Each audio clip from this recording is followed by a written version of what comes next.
Olá pessoal, eu sou o Léo Vitor Pellegrini e hoje nós vamos falar um pouco sobre o gene SPTA1. Eu vou falar um pouco sobre a estrutura, a Gisele sobre a regulação, a Helena sobre a expressão em função da proteína, a Gabriela sobre polimorfismo, a Maria Júlia sobre a técnica de investigação e os artigos ficam com a Nara e com a Vitória Soares. Um pouco sobre a estrutura do nosso gene. Este gene está relacionado com a expressão da proteína espectrina. Esta proteína está presente no citoesqueleto da membrana plasmática dos eritrócitos e sua função está diretamente relacionada com as propriedades da membrana da célula, na forma bicôncava, na deformabilidade e na sua resistência. Na imagem abaixo, o que está em vermelho são as espectrinas formando tetrâmeros, interagindo com as outras proteínas do citoesqueleto e da membrana plasmática, formando uma espécie de rede. Posteriormente, nós vamos voltar a essa proteína e falar um pouquinho mais específico sobre ela. Voltando ao gene. Esse é o nome oficial do nosso gene. Ele, por extenso, fica Spectrin Alpha Erythrocytic 1 e abreviado fica SPTA1.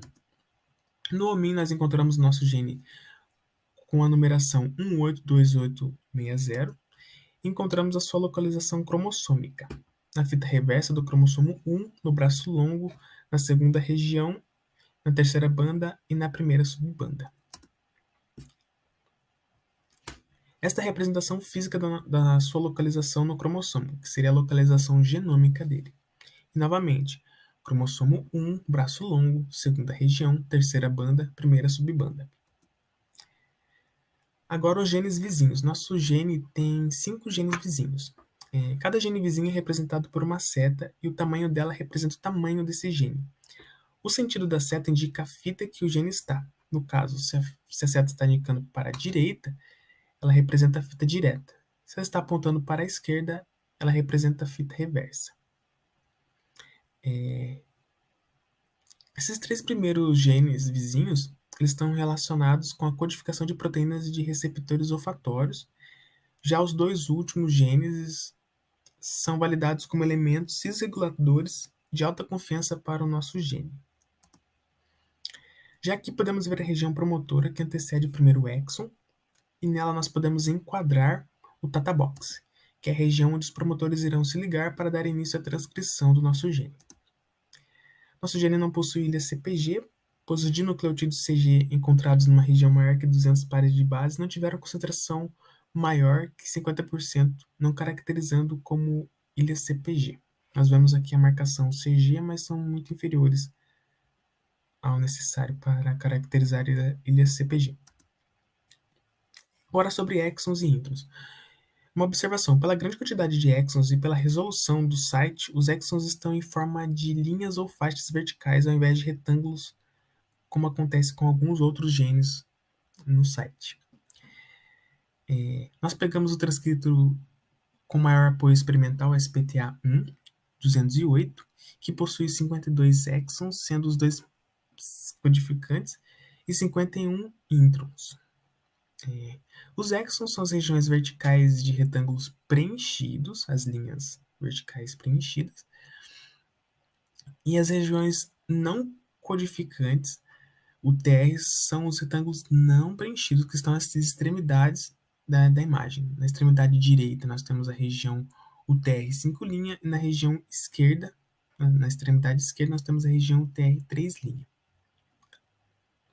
Já os introns são as linhas em forma de V que estão localizados entre os exons. Aqui nós temos a região UT, as regiões UTR, a região não traduzida 5', ela antecede o primeiro exon, que tem ali nos seus 3 primeiros nucleotídeos o códon de iniciação, e a região TR3', ela sucede o último exon, que tem o códon de parada TAA. Bom, a sequência conservada de introns ela é representada pelos nucleotídeos GT no início e AG no final, caracterizando assim os introns conservados do nosso gene. Agora nós falamos um pouco sobre os genes homólogos, que no nosso gene são 92 ortólogos e 36 parálogos. Os ortólogos são genes com origem em comum, mas que se divergiram por especiação. ou seja, estão em espécies distintas tendo as mesmas funções que o nosso gene. Aqui eu listei algumas espécies só por curiosidade, para quem quiser ver.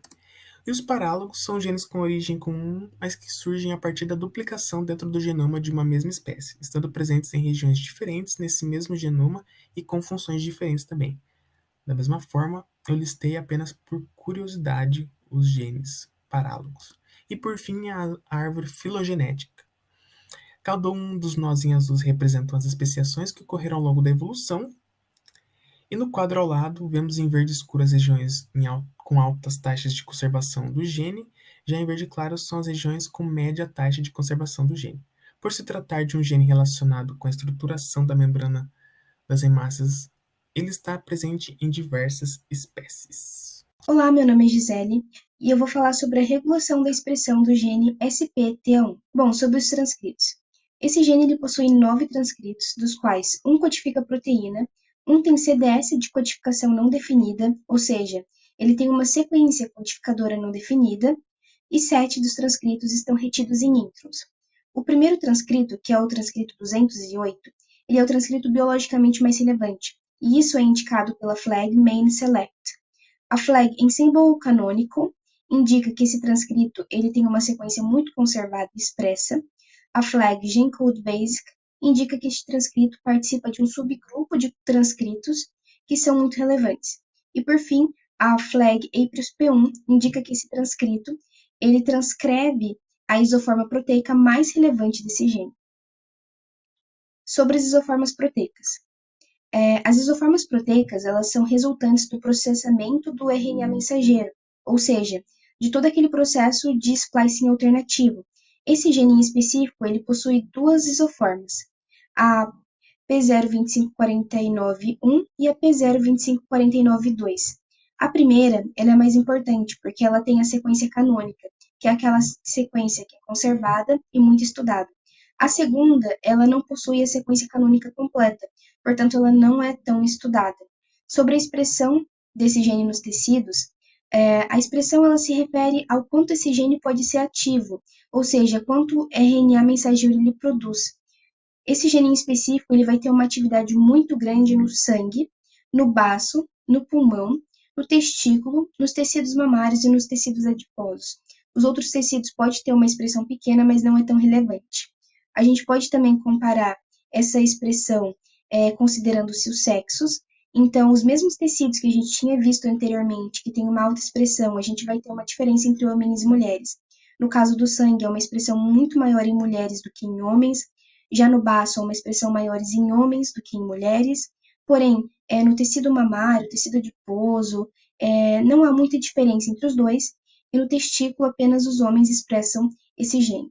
Já considerando a expressão durante o desenvolvimento fetal, a gente vai ter que esse gene ele é muito expresso em órgãos como o estômago, durante a 10ª e a 20ª semana de gestação, como a gente pode ver pelo gráfico, mas a gente também tem uma certa expressão no fígado, no intestino e nas glândulas adrenais. Além disso, a gente pode analisar a expressão correlacionando com as patologias, nesse caso com os cânceres, e como esse gene ele está relacionado à transcrição e tradução de uma proteína relacionada aos eritrócitos, ao citoesqueleto dos eritrócitos, a gente vai ter uma maior correlação das patologias com cânceres envolvendo células sanguíneas.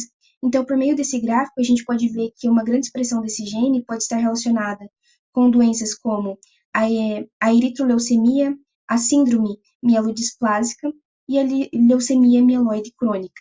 Ainda assim, falando das patologias, a gente pode ver nessa parte em verde por esse gráfico, vai indicar regiões onde o gene é pouco expresso, e a parte em vermelho vai indicar regiões onde o gene é muito expresso. Essas duas barras vermelhas vão indicar duas patologias que estão correlacionadas com a expressão desse gene. A primeira indica a relação entre câncer no sangue, e a segunda, em específico, trata da doença falciforme, ou seja, anemia falciforme, quando os eritrócitos acabam assumindo a forma de foice. Então, a gente pode lembrar que isso está muito relacionado ainda com a expressão da proteína que regula o citoesqueleto dos eritrócitos. Falando sobre a regulação, esse gene ele pode ser regulado por microRNAs. Esses microRNAs, eles são RNAs que não codificam proteínas, porém é que eles regulam os genes. Então, em geral, eles se ligam à região do TR3' dos genes e regulam a expressão do RNA mensageiro desse gene. Então, o gene SPTA1, ele possui 19 microRNAs, dos quais 6 têm target score acima de 80, ou seja, 6 microRNAs, eles têm uma alta precisão em regular esse gene. Então, quanto maior o target score, maior é a precisão desse microRNA. Como a gente pode observar pelo quadro, o primeiro microRNA, ele possui um target score de 99, ou seja, ele é altamente preciso em regular o gene de estudo, que é o gene SPTA1. Já os outros microRNAs vão tendo um target score decrescente, indicando uma menor precisão. Oi, pessoal! Então, meu nome é Helena e eu que vou apresentar sobre a expressão e a função da proteína que é codificada pelo nosso gene. Então, aqui a gente vai discutir a função normal da proteína, seus níveis de expressão no corpo, a localização da proteína e também a produção do RNA mensageiro com a proteína. Então, sobre a função normal da nossa proteína. Ela é a codificadora da espectrina alfa, cadeia alfa da espectrina, que é o principal constituinte da rede do citoesqueleto dos eritrócitos. Então, para as hemácias funcionarem corretamente, elas precisam de um formato adequado, que é o formato bicôncavo, e esse formato ele é definido por um citoesqueleto bem estruturado, que fica abaixo da membrana plasmática, onde a espectrina é o principal constituinte. Ela vai se ligar ali com a actina para formar essa rede, e organiza também algumas organelas dentro da célula. Se a célula não tiver isso adequadamente, ela vai ter outros formatos, como esferoide, e vai acabar sendo degradada pelo baço, que vai gerar também anemia, então, hemolítica, que vai ser explicado mais para frente pela Nara, que vai explicar um caso da doença. Aqui a gente pode ver melhor como que é a função dessa proteína, aqui a cadeia alfa da espectrina em azul, como ela se liga com a actina e com a anquirina, dando o formato bicôncavo dos eritrócitos. Então, sobre a estrutura bidimensional e tridimensional. A estrutura dela tem 2.419 aminoácidos, principalmente alfa-hélice, que está representada aqui em rosa ao longo da sua estrutura, e também algumas cadeias beta e volta beta. A expressão da proteína, ela vai ser... Já foi encontrado RNA em neutrófilos, mas a expressão da proteína em si é principalmente na medula óssea, claro, para a produção das células sanguíneas, e nos próprios eritrócitos, onde ela exerce a sua função. A confiabilidade dos dados que estudam essa expressão é de média aprimorada. Então, ela é feita com esses anticorpos aqui, que reagem com a proteína, e ela funciona bem porque é média aprimorada, então os anticorpos respondem bem a essa proteína especificamente. Aqui a gente pode ver a expressão e a localização da proteína. Pode ver que tanto RNA quanto proteína são muito expressos na medula óssea e nos tecidos linfóides. Um pouco de RNA em tecidos masculinos e femininos, principalmente placenta, e da proteína na pele, mas sua função principal é relacionada aos eritrócitos mesmo na medula óssea. Aqui é a expressão nas células, sempre nas células eritroides, a maior expressão. E aqui nesse gráfico a gente vê que ela pode ser expressa em outras células, como células dendríticas. Todas aqui tem um pouquinho, até essa flecha, mas em quantidades muito menores do que as células eritroides. A localização vai ser intracelular, obviamente, porque ela faz a sua função ali embaixo da membrana plasmática, né, formando a rede, em células linfóides e mieloides, que são as precursoras das células sanguíneas, então ela vai ser muito destacada aqui, mas ela já foi detectada no plasma por espectrometria de massa. Isso pode ser relacionado às hemácias serem constantemente degradadas e refeitas, e aí ela acabou sendo encontrada no plasma, mas a sua função é mesmo intracelular. Aqui a gente tem a relação entre a expressão e o câncer. Isso não significa que a proteína é, de alguma forma, prognóstico para câncer, de maneira nenhuma. Apenas que algumas células cancerígenas, por estarem com seu DNA descondensado de maneira desorganizada e estarem geneticamente modificadas, vão acabar expressando essa proteína e tendo relação, então, entre a expressão com a presença do câncer. Seria câncer de testículo, renal, principalmente, usando esse anticorpo. E aqui usando outro anticorpo, que também tem confiabilidade aprimorada, como eu mostrei lá no começo, com câncer aqui de fígado, tireoide, entre outros. Lembrando que não é um prognóstico, apenas um indício de que essas células estão muito alteradas e acabam por representar essa proteína, né? Expressar essa proteína. E isso acaba dando uma relação entre a mortalidade, né? Porque, por exemplo, aqui o câncer de testículo, a mortalidade, quando tem uma alta expressão dessa proteína, significa que a célula está mais desorganizada, então a mortalidade é maior. E no câncer renal também, que isso é gradativo, mas uma mortalidade maior quando há uma alta expressão dessa proteína em células que não deveriam, células renais, estar expressando a proteína. É isso, pessoal. Meu nome é Gabriela Ruiz e eu vou falar sobre polimorfismos do gene SPTA1. Sobre o conceito de polimorfismo, nada mais é do que o estudo das variações de determinados genes na população. Porém, para ser considerado polimorfismo, a frequência populacional deve ser superior a 1% dos alelos na população. Possui variadas formas, como a substituição de uma ou mais bases nitrogenadas, e também tem um importante valor de estudo porque gera variabilidade genética. Aqui nessa tabela, retirada do Ensemble, é possível perceber que há 47.078 variantes para o gene SPTA1, e a maioria dessas variantes são encontradas em introns, ou seja, em áreas não codificantes. Aqui nesse gráfico é possível perceber que realmente as variantes do gene são encontradas em maior quantidade nos introns, o que representa aqui um total de 59,8%.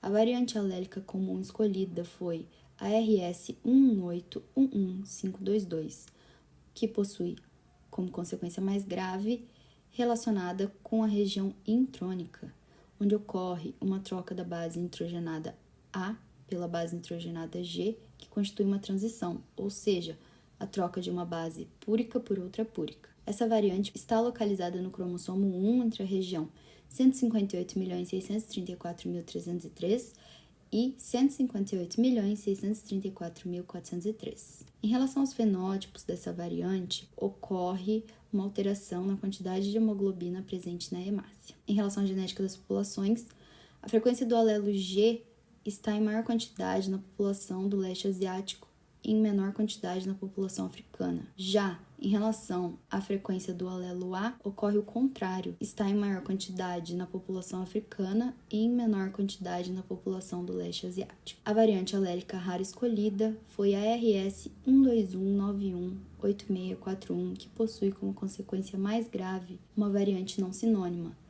que seria a troca da base C pela base A ou T, que gera uma mudança de nucleotídeo e, consequentemente, uma mudança na proteína. Essa variante pode ser encontrada no cromossomo 1, entre a região 158.685.239 e 158.685.339. Em relação aos fenótipos dessa variante rara, ocorre a eliptocitose, que é uma forma de anemia em que os glóbulos vermelhos possuem um formato elíptico. Há também a anemia pré-natal, e outro fenótipo que merece destaque é a piropoiquilocitose hereditária, que é uma forma rara de eliptocitose. Em relação à genética das populações, o alelo C predomina em todas as populações com uma taxa de 100%. Muito obrigada. Olá, meu nome é Maria Júlia e eu vou explicar as técnicas de investigação para o gene SPTA1. Para este tópico, utilizaremos duas técnicas,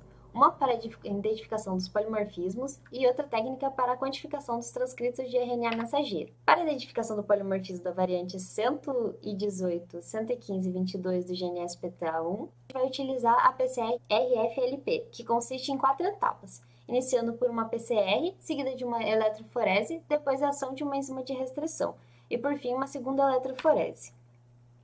Para iniciar a PCR, vamos ter o anelamento dos primers na região de interesse. Em seguida, o fragmento de DNA ele vai ser inserido dentro de um termociclador que vai amplificar e daí depois nós vamos passar na eletroforese a fim de ter a qualidade dos fragmentos, sendo que todos eles têm que estar do mesmo tamanho.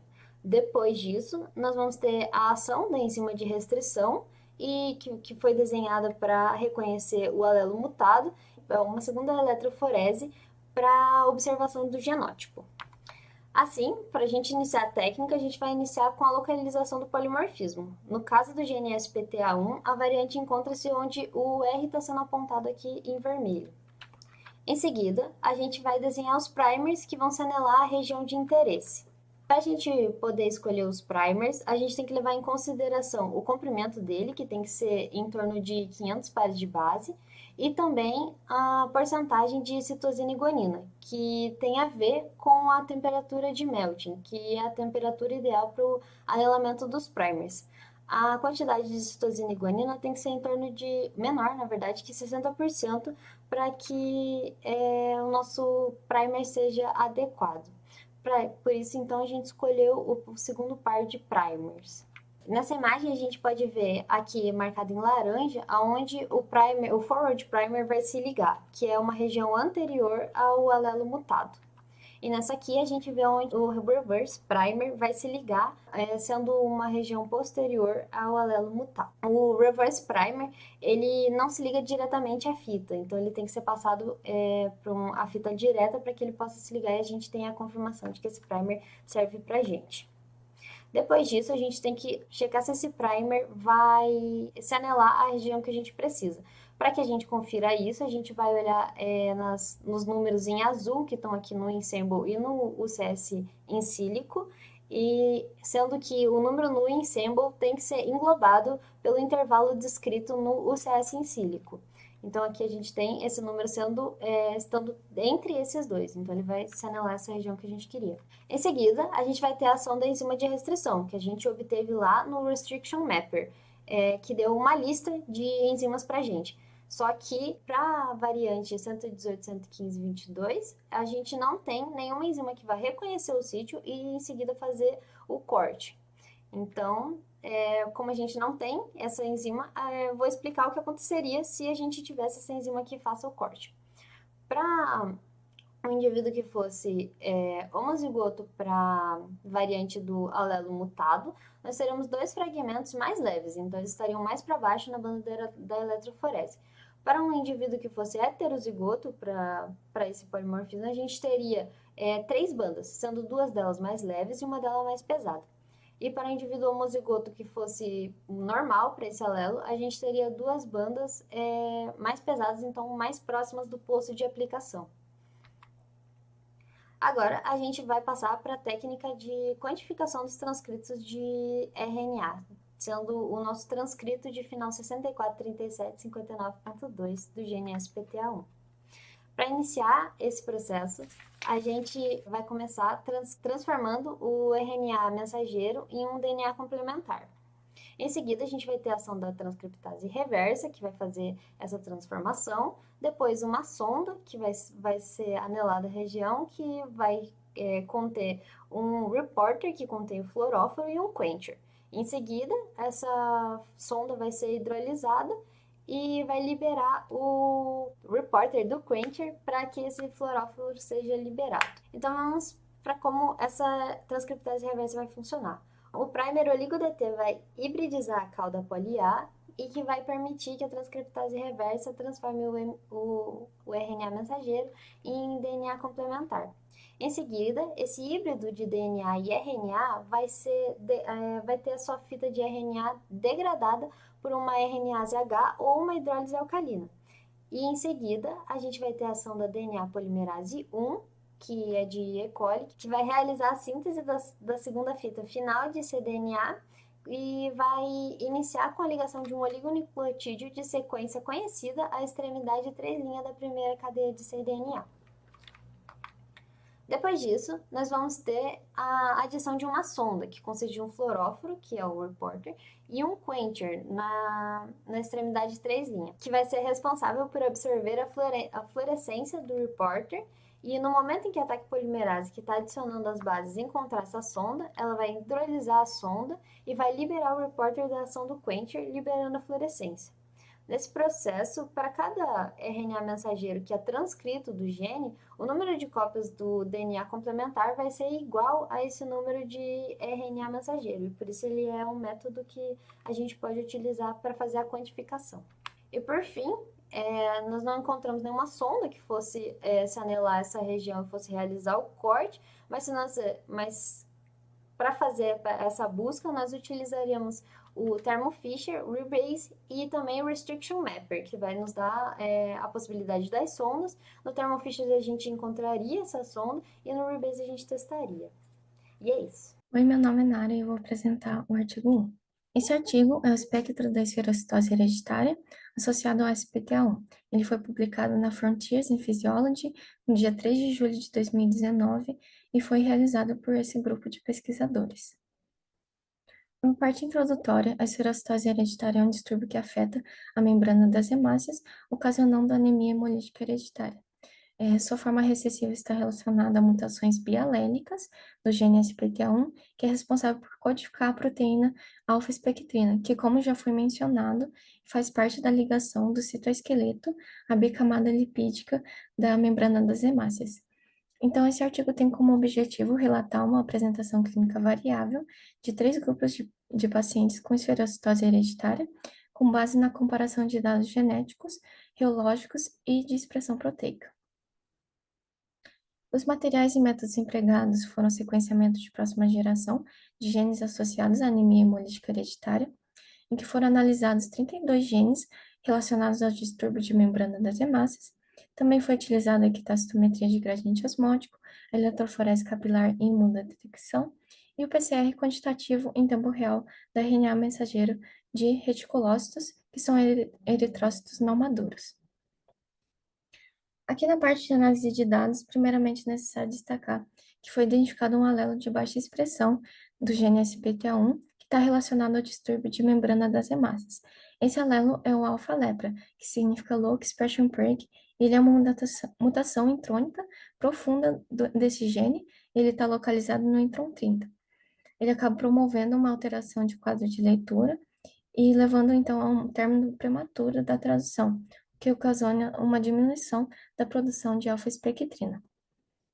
Esse alelo foi encontrado no grupo 1 e 2 e é representado aqui no alelo 1, e foi observado que ele, em trans com um alelo nulo, levava a esferocitose hereditária recessiva grave, caracterizada por anemia e icterícia. Já o grupo 3, ele apresentava 2 alelos nulos, que são alelos não funcionais devido a uma mutação genética. Ele acarretava uma deficiência completa ou quase completa da alfa-espectrina, causando a hidropsia fetal. Na parte de resultados e discussões, a gente observa um dos métodos empregados, como o esfregaço de sangue periférico, em que a setinha aponta para os esferócitos, e aqui os gráficos, a equitacitometria de gradiente osmótico, em que a curva vermelha representa os pacientes e a curva em azul, o do grupo controle. Em B foi empregado o PCR em tempo real do RNA mensageiro de reticulócitos, em que foi quantificado o número de alfa-espectrina do paciente 1, 4 e 10, que se mostrou severamente diminuída em relação ao grupo controle, que é a primeira coluna. Em C foi empregado a eletroforese capilar e a imunodetecção, e também foi quantificado o número de alfa-espectrínica, e para exemplificar, vou mostrar o resultado do paciente 1, que tinha 54% do conteúdo normal, que era esperado da alfa-espectrina, o paciente 7, 61%, eles participavam do grupo 1 e 2, respectivamente, e apresentavam uma esferocitose hereditária recessiva grave, dependendo de transfusões sanguíneas, mas respondendo à esplenectomia, que é um procedimento de retirada parcial ou total do baço. Já o paciente 10 apresentava apenas 26% de alfa-espectrina e ele participava do grupo 3, que apresentou anemia intrauterina com risco de vida quando não tratado, revelando então uma relação de proporcionalidade entre o grau de deficiência da alfa-espectrina e a gravidade dos casos clínicos apresentados. Bom, para concluir, então, foi observado que os pacientes que apresentavam uma variante alfa-lepra em trans com um alelo nulo demonstravam uma melhora significativa ao tratamento e à esplenectomia, enquanto aqueles pacientes com mutações bialélicas nulas apresentavam um quadro de anemia hemolítica grave e dependiam de transfusões sanguíneas vitalícias. Além disso, o artigo reiterou a relevância de painéis de sequenciamento de próxima geração como uma forma de detectar a esferocitose hereditária, além dele ter destacado a importância da avaliação genética e fenotípica dessa doença, a fim de fornecer um diagnóstico e um tratamento adequado dentro da especificidade de cada caso. Bom, minha parte era essa, muito obrigada.